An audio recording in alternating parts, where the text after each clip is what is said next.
سلویخت کاله به بیا دا ټوله دنیا مړه پرتی سلویخت کاله سلویخت کاله پس به بیا بله شپیلی وغږئ نو په شپیلی کې به آواز وکړي چې زړو شوو غوښو او زړو شوو هډوکو راپاسئ خپلو کې مرکب شئ او ټول روان شئ شام ته د پاره د حساب دویم آواز به سلویخت کاله پس بیا دای دریم آواز به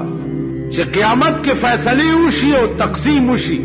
دوزخیان دوزخ تلار شي او جنتیان جنت تلار شي